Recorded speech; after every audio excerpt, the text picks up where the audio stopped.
je baisse, je branche, je ramène. Ok. Là, ce que je vais vous demander, c'est passer les deux bras en dessous. Ok. Les deux bras en dessous, je suis plutôt pas mal. Je pourrais éventuellement me donner des petites droites, mais bon, ça va. Toujours la même chose. Si on est sur un cadre urbain, j'ai une tête, il a un menton, c'est bien. Boum, et c'est tout. Je remonte et je passe. D'accord? Donc mon idée, ça va vraiment être le passage de garde. Donc c'est ça qu'on va bosser. Under, double under. Alors, je reviens sur la théorie. Là, il va se mettre juste hop, en papillon et il relève. Plusieurs manières de passer une garde, mais pas de 10 000. En fait, on a globalement entre 5 et 6 passages de garde, c'est tout. Luta, BGD. Après, c'est des enfants, des positions majeures. On le catégorise en passer au-dessus, passer en dessous. D'accord? Soit je passe au-dessus des jambes, kick me cut. Là, je passe au-dessus, donc je travaille pour aller au-dessus de mon partenaire. C'en est une. Soit je passe au-dessus, leg drag. Soit je passe au-dessus sur des reversals. Hop, je suis là, je passe là, hop, je repousse, je reviens. Donc là, on a les trois au-dessus. On va avoir un autre au-dessus qui ressemble un petit peu, qui va être le tornado. Je suis là, je reviens.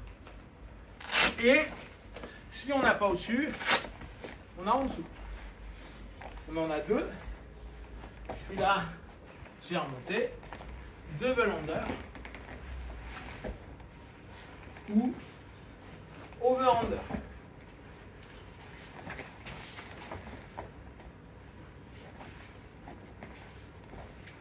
C'est tout. On n'a pas d'autres passages de garde. Vous verrez, tous les autres passages, c'est associé à ça. Donc là, on est sur du pur passage de garde. Alors, après, en fonction de la tonicité des gens, de votre caractère, moi j'aime tout ce qui va être en dessous, mais tout ce qui est en dessous, il faut grinder.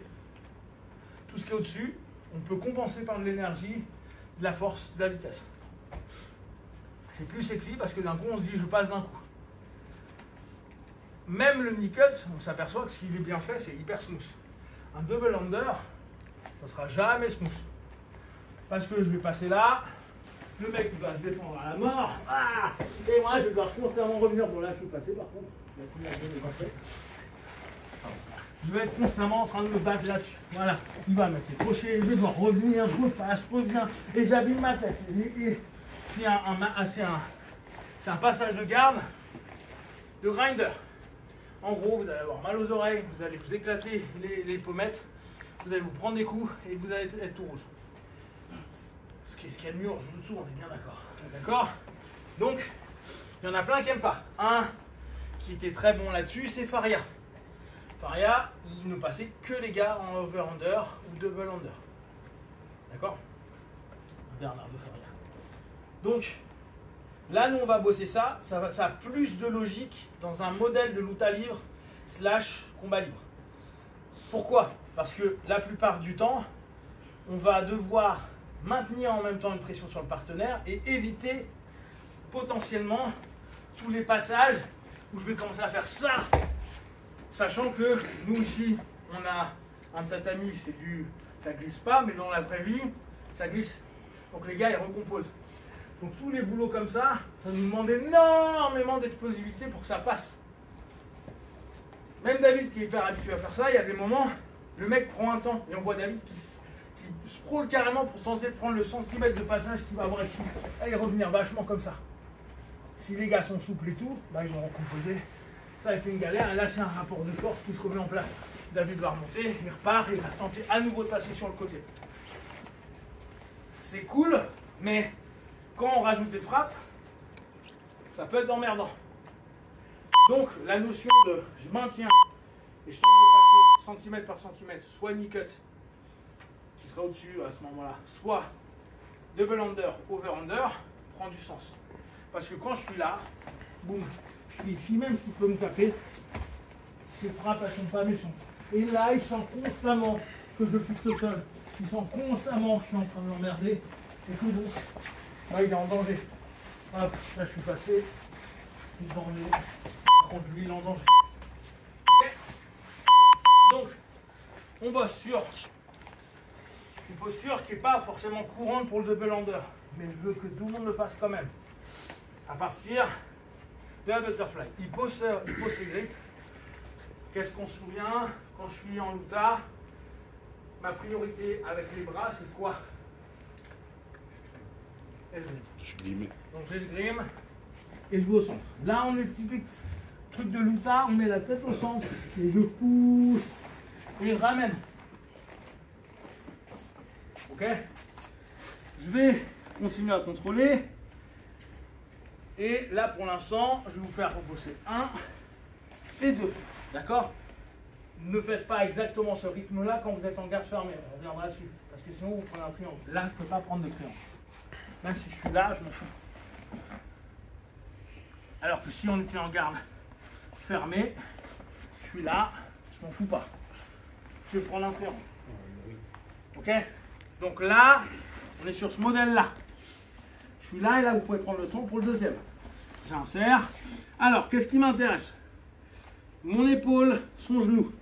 Là, vous avez mon épaule en extérieur. Je décale, je reviens. Hop. Là, je veux en gros que ces genoux soient au niveau de mes épaules. Vous avez vu, là, j'ai mis les genoux en dessous. Ah, là, je ne veux pas voir ce que j'ai vu hier. Les gars étaient en mode pression là. Ça, non.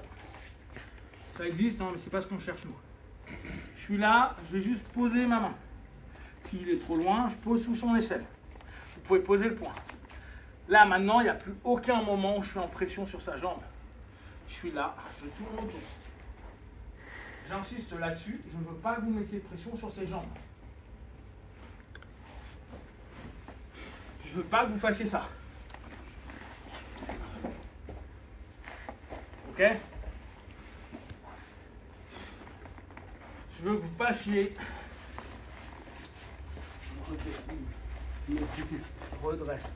Je prends ma base, je pose un doigt, la main, le poing, ce que vous voulez, et je tourne autour. Là. Regardez, j'ai zéro. Mets un peu de pression, toi. Comme ça. Je ne cherche même pas à travailler sur ses jambes. Je ne fais rien sur ses jambes. C'est moi qui me barre. Là, il me donne un triangle de bras. Ok? C'est ça qui m'intéresse. Donc, on est là. Je casse la structure. J'insère, je reviens. Boum. Je peux éventuellement fermer, revenir. Ok. 1, tourner. Et je passe. Ok?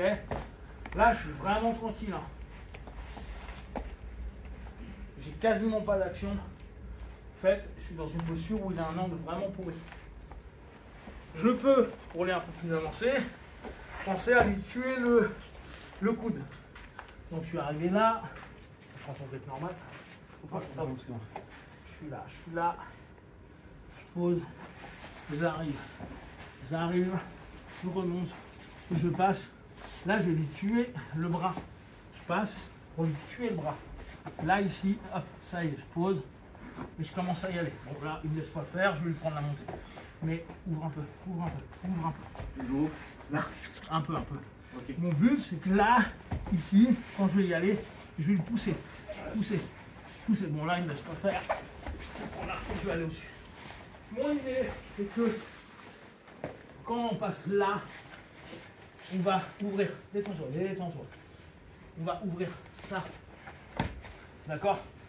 Ça, c'est ce que vous allez avoir en condition de combat. 80% des gens, vous laissez cette possibilité-là. Je passe, je suis là, je pose et je décale. Comme ça, vous verrez après, vous avez un triangle de bras. C'est ce qu'il a fait au début. D'accord? Donc, travailler en poussant le coude. C'est bon pour tout le monde? Allez, dis-moi.